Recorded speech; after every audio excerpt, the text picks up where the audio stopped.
What is up guys, Carla here. Welcome to another video, and I thought it's time I gave you guys an update on what's been going on with my short. As you know, we are severely delayed, and I just want to say I apologise about that.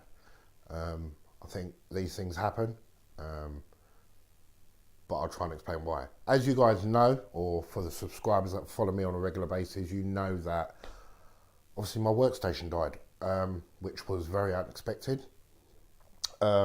If you want to refer to back about what had happened to that, refer back to the last video or a couple of videos back. The title of it is My Workstation Died, My HP Z820 Died.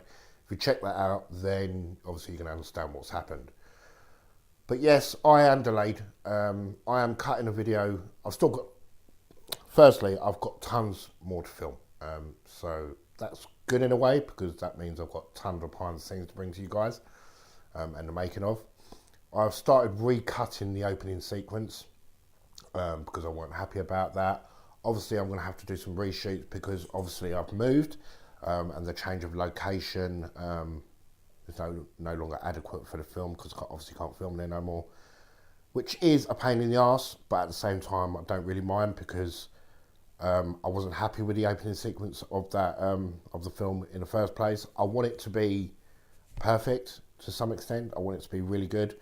Obviously it's my first short that I'm bringing to the channel, so I don't want to make a mess of it. I want it to look good, and obviously I'm not going to bring it to you guys unless I'm 100% happy with it. I just think that's fair. So at the moment I'm working on my MacBook Pro. I'm waiting for some stuff to come for it, because obviously this is going to be my machine for a little while, and I will come to you or explain about what's happening with that in a second. So I'm waiting for a Thunderbolt to HDMI adapter so I can hook it up to my big screen, which is behind me. At the moment I'm editing on the little screen, which is great. It's a Retina display, you know, it looks absolutely amazing for colour grading and all that good stuff. And I'm able to edit my footage on that with my colour grades and my audio. Not a problem, it's not a problem. I am getting a new Mac computer, but like I specified in the Death of the HP Z820 workstation video, I don't know what I'm going to go for yet. I'm still in two minds on what to get. I am looking closely at a maxed out 5K iMac, fully spec'd out, the best one you can get. But at the same time, I think I might have to wait for the WWDC in June, because I obviously don't want to spend all that money on a top of the line iMac for them to for Apple to release a better one for around about the same price. Then that would be quite annoying. So I'm thinking about doing that, but for the time being I've ordered quite a few bits and bobs for the Mac Pro to set up as a temporary workstation machine. Like I said, I've ordered the Thunderbolt to HDMI cable, which will allow me to drive this display behind me and work off that. I've had to order a multi-adapter for USBs, because the MacBook Pro hasn't got enough USBs in it, and I've got quite a few bits and bobs that need to be plugged in. My Thunderbolt drives, so on and so on, and my backup drives, my mouse, my keyboard, my mic, all that stuff that I used to run off the workstation needs to run off this. So I'm waiting for that to turn up. That has been ordered. That should be here in the next couple of days, which is cool. It's just a bit of a pain in the neck. I mean, I don't really mind editing off a screen this size, but when you're editing a short film, real estate is everything. And like I said to you guys, I'm editing this on Final Cut at the moment, and the timelines are not that big on a MacBook Pro, so I need to be able to edit off of this one, this monitor, which is behind me right now, which I will bring to you in a future video. So obviously we've had, in the UK, we've had abysmal weather, we've had snow, we've had, you know, all sorts of rubbish weather in the UK, which has obviously put me behind. Obviously I was meant to do a shoot on the 5th, which is today, but there's certain cast members that have tied up purely because of weather, situation, and obviously health and safety is a prime concern of mine, very important to look at. And if obviously your cast members are not comfortable, then I'm not going to be comfortable with that, and it's going to make for a really crap day, if that makes sense. So there will be some stuff coming soon on Schizophrenia. I do promise you that. Like I said, I'm well into production at the moment. I'm well into cutting it at the moment. There are some reshoots that I need to do, which are quite important to the film. I still need to do some phone calls on location scouting for some certain scenes for the film. And what I thought I might do is do that on camera. Speak to people on camera and try and organise locations that I can film at on camera, with you guys seeing how I actually do it. I think that'd make for a really cool video and quite interesting as well at the same time. So what I mean by that is phone around various sort of locations. Like I need an office space, for instance. Obviously I don't want to pay a bundle of money for it, so you're going to hear how I talk to people on the phone, how I converse with them to try and get locations for me to film in for this feature.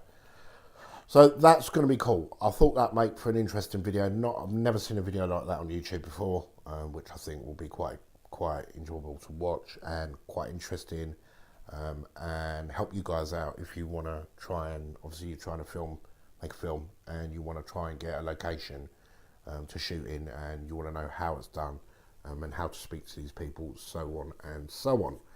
So yeah, it's been rough these last couple of weeks. Obviously, as you guys know, I've moved. I've had that to contend with. I've had the workstation dial move, so I've had that to contend with. Lucky I've had this MacBook Pro with me. Otherwise, I would have been knackered, absolutely knackered. I did sell my bits and pieces on eBay and I made quite a bit of money on that, which is great. I have the funds at the moment to buy a really good system or buy a really good Mac. But the problem I am having is, which one do I go for? Now, I've had a lot of people tweet me and message me and say, just get a top of the range iMac because of the way it works and the stability of it and the Apple Care and all that good stuff. So I am sort of aiming towards more on that. I was thinking about getting a Hackintosh or building a really, really high spec Hackintosh. But even though I do Hackintosh on the channel, and I will continue to do Hackintosh on the channel for you guys, I'm actually waiting for June to see what new OS, by the way, is released and start fiddling around with the beta version once it's released to get that out to you guys as quickly as I can. But I don't want the headache for myself. Building a Hackintosh, obviously, I could end up with a really, really powerful system, but I just want a bit of stability, and I don't know how I'm going to play it, to be perfectly honest, which one I'm going to get. Obviously, I've got a feeling they're going to unveil the new Mac Pros, which will be good, so that might be a possibility. But if they do, I reckon the price tag on their machines are going to be absolutely horrendous. I reckon 10 grand upwards on them. The iMac is the only one which sounds feasible to me, but like I've just said, I was looking at buying a 2017 model totally maxed out, but with the WWDC just literally around the corner in June, I don't know whether to just wait for that and see what Apple are going to unveil in that, which I will hopefully be doing a live stream on, which I think will be quite cool. Live streaming that just to see what they release iMac wise and Mac Pro wise, so I can finally say, right, this is the one I'm going to go for. This is what I'm going to get. So that's basically it. Schizophrenia is coming. It's taken its time, but then good things come to those who wait, I suppose. This is a 30-minute short, so it's not literally, a couple of minutes, 3-4 minute short film or 5-minute short film. This is actually a 30-minute short film, so a lot of work has got to go into it. Like I've said previously, there's a lot of visual effects in this feature, in this short film, which is going to take a lot of time, seeing it's only me doing it. I'm the one that's doing the editing. I'm the one that's doing the visual effects, the compositing, the scoring, and everything. Even though I've got people out there helping me with it, and have been helping me with it. Sorry, yeah, it's 99% me doing it. So obviously, I've got to juggle family life and the death of the previous computer and all that stuff, and living and YouTube, still releasing content to you guys, plus putting this film together, filming it, so on and so on. I have been back to local church to get some other shots, to fill in certain pieces of the footage that I needed, which is cool. I won't show you too much from that, but I will show you a couple of clips of behind the scenes, as you can see here. But be sure there will be tons of stuff coming on this short film, tons of editing, visual effects and After Effects, so on and so on, and all that good stuff. So as always, guys, thank you so much for watching. We do have, obviously in June, a new Hackintosh video come in. I do need to wait for the beta of the latest OS that Apple will release, or are going to release, which is cool. And I will keep you posted on what's happening with that nearer to the time. So as always, guys, thanks for listening. And as always, I'll definitely catch you in the next video. Ciao, ciao, guys.